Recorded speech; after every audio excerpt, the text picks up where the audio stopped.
Allez, Claude, on vous accueille, Claude et Julia, tous les deux, on vous connaît, on vous aime.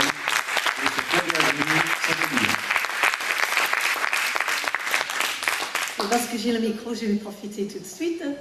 Voilà, je vous souhaite un super bon week-end avec le Seigneur. On est très content d'être avec vous, malgré la pluie et le mauvais temps, mais le soleil qui est dans nos cœurs tous les jours et ça son zénith, n'est-ce pas? Quelqu'un a dit ça une fois. Alors donc, je ne sais pas, je ne sais pas s'il y a des personnes qui ne nous connaissent pas ici. En tout cas, on se sent vraiment à la maison quand on vient ici. Et voilà, ça c'est Claude, ça c'est Claudia, non, c'est Julia. Avant d'arriver entre le porte d'entrée et la salle ici, on m'a déjà appelé Claudia deux fois. Maintenant que j'entends le mot Claudia, je me retourne. Mais c'est Julia, en fait, voilà. Et nous avons 4 enfants éparpillés entre le Canada, l'Angleterre et Paris.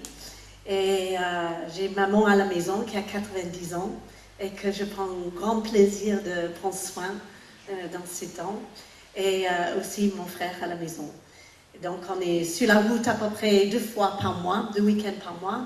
Et le reste du temps, eh bien, on travaille de communiquer l'amour de Jésus à travers l'Internet ou autre chose. Et pendant ce temps-là, je m'occupe de ma petite maman. Voilà. Pour l'instant, c'est là où nous sommes. Et autre chose que je pourrais dire, c'est qu'on réalise qu'on est dans une phase avec mon mari, pour ceux qui nous connaissent déjà depuis très longtemps, qu'on est encore une fois en train de se préparer pour notre phase.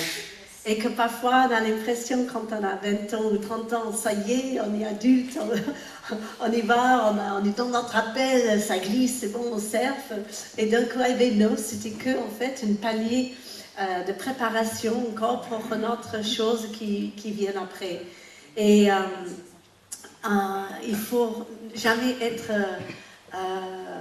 dans un sentiment d'acquis et de s'asseoir sur nos atouts, mais de réaliser que Dieu il est toujours en train de préparer la prochaine chose, même avant qu'on a commencé la prochaine étape, celle d'après, il le prépare déjà.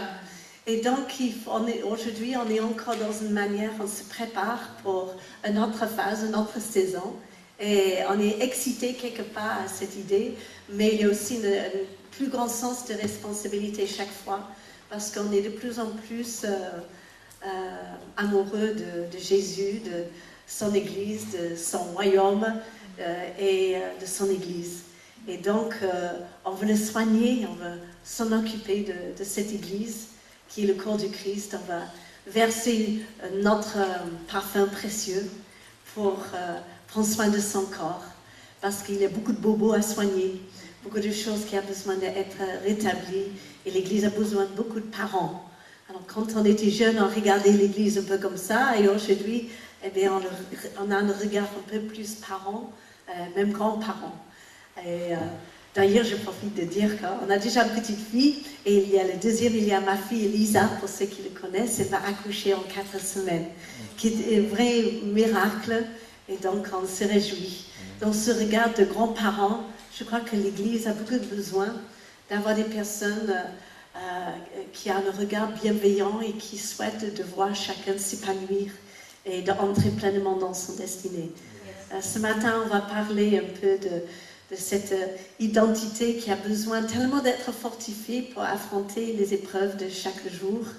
Et pour cela, eh bien, il faut qu'on sache qui on est et qui on n'est pas, qui on suit et qui on ne suit pas, quels sont nos modèles et quel est ce regard qu'on a sur nous-mêmes, qui soit bien, qu'on soit bien dans notre peau, qu'on soit renouvelé chaque jour et qu'on peut y aller vers cet avenir qui nous attend, qui est souvent un peu l'inconnu. Ça, c'est pas grave que ça soit l'inconnu. Si on a une mentalité d'aventurier, tu vas bien. Si on a une mentalité de craintif et de blessé, l'inconnu pourrait nous effrayer ou on peut avoir peur. Mais si on est animé d'une sorte d'attente, ok Seigneur, ça va être quoi le prochain? Tu es prêt? Ouais, je suis préparée, c'est bon, alors envoie-moi. Après, c'est des grandes aventures en sachant qu'on a déjà la victoire dans chaque étape. parce que le Seigneur ne demandera pas au-delà de ce qu'on est capable, heureusement, n'est-ce pas? Donc voilà, Monsieur Payan, hein, c'est à toi, je vais revenir tout à l'heure, certainement. Hein. Je ne suis jamais loin, hein,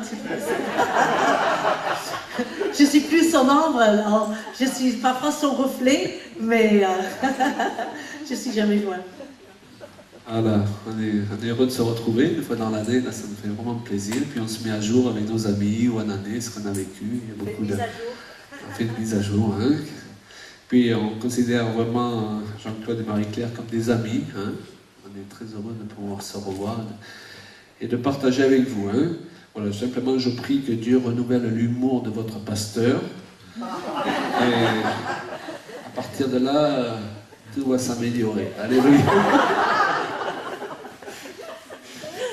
Est-ce qu'on veut lever nos mains quelques instants, Seigneur? Vraiment, nous te bénissons ce matin et nous nous remettons entre tes mains chacun.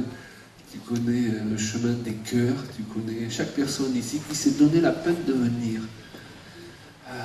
Seigneur, la Bible dit que tu honores ceux qui t'honorent. Donc nous croyons que tu as une parole particulière pour chacun et nous ne voulons pas ressortir sans cette parole qui va engendrer un miracle parce que tu dis dans les psaumes que tu as envoyé ta parole et tu les guéris. Alléluia. Donc nous te remercions pour cela. Et nous sommes dans la foi. Ensemble, nous nous plaçons dans cette attitude d'unité pour ne pas ressortir sans ce que tu as prévu pour nous. Au nom de Jésus-Christ. Amen. Amen.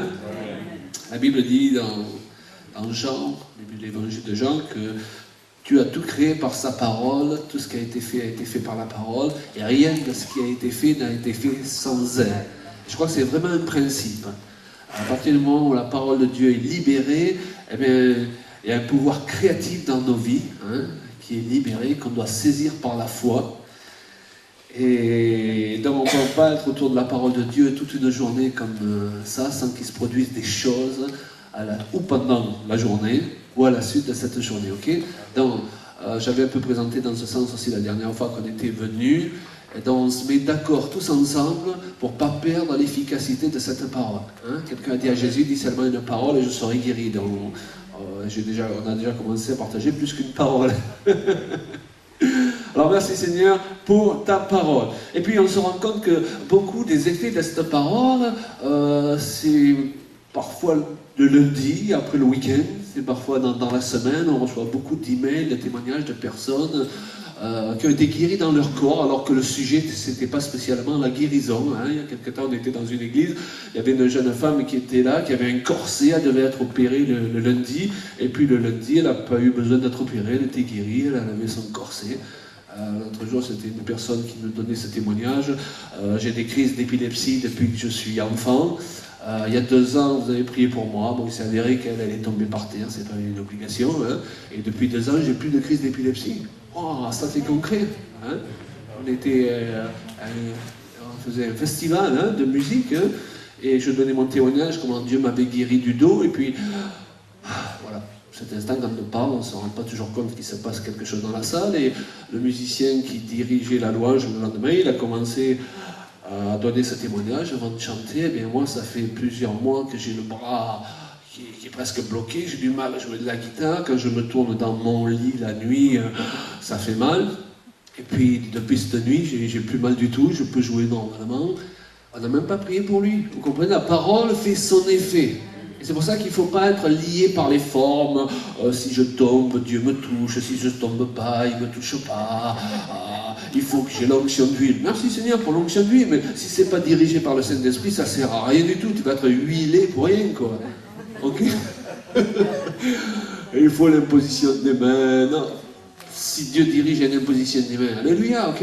C'est pour ça qu'on ne sait pas si on va faire des appels ou si on va imposer les mains, on ne sait pas, ok? Ce qui est important, c'est de faire les choses spontanément selon ce qu'on croit être la direction du Saint-Esprit.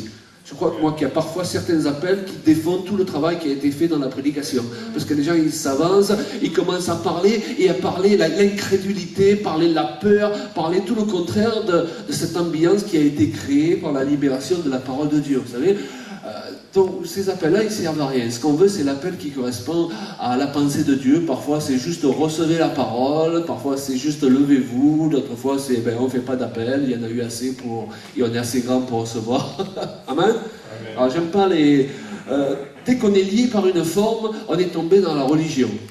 Ça peut être la religion charismatique, hein, ça peut être la religion évangélique, et on en a notre dose, ok. Aujourd'hui, je crois que Dieu il déteste la religion sous cette forme-là, et il aime la liberté de l'esprit, la spontanéité, et voilà. Donc on a vraiment besoin de lui, sinon on ne va pas aller loin aujourd'hui. Amen.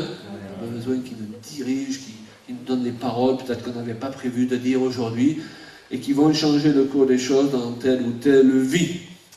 C'est pas mal, hein? Ça va comme ça? Je continue sur ce lancer? Allez.